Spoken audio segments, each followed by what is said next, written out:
Gawa po tayo ng mango floating. Ayan, mango. Ayan yung mango palm. Ayan po. Minixer ko po ang halo niyan. Ting cream, ang gatas, ito po, at saka yung isang sacheng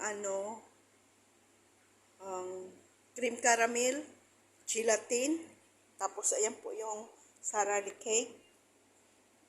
Pinag-cubes ko, lalagyan po natin yan. Ayan po siya. Minixer ko na po yan. Ayan. Para po madali lang. Ayan, nilagay na po natin yung cake. Ayan, tapos ito. Tapos ilalagay naman natin to. Ayan po, linear. Tapos ibalagay naman yung fruit. Ayan. Ayan, is already done. Ayan po. My homemade sweet.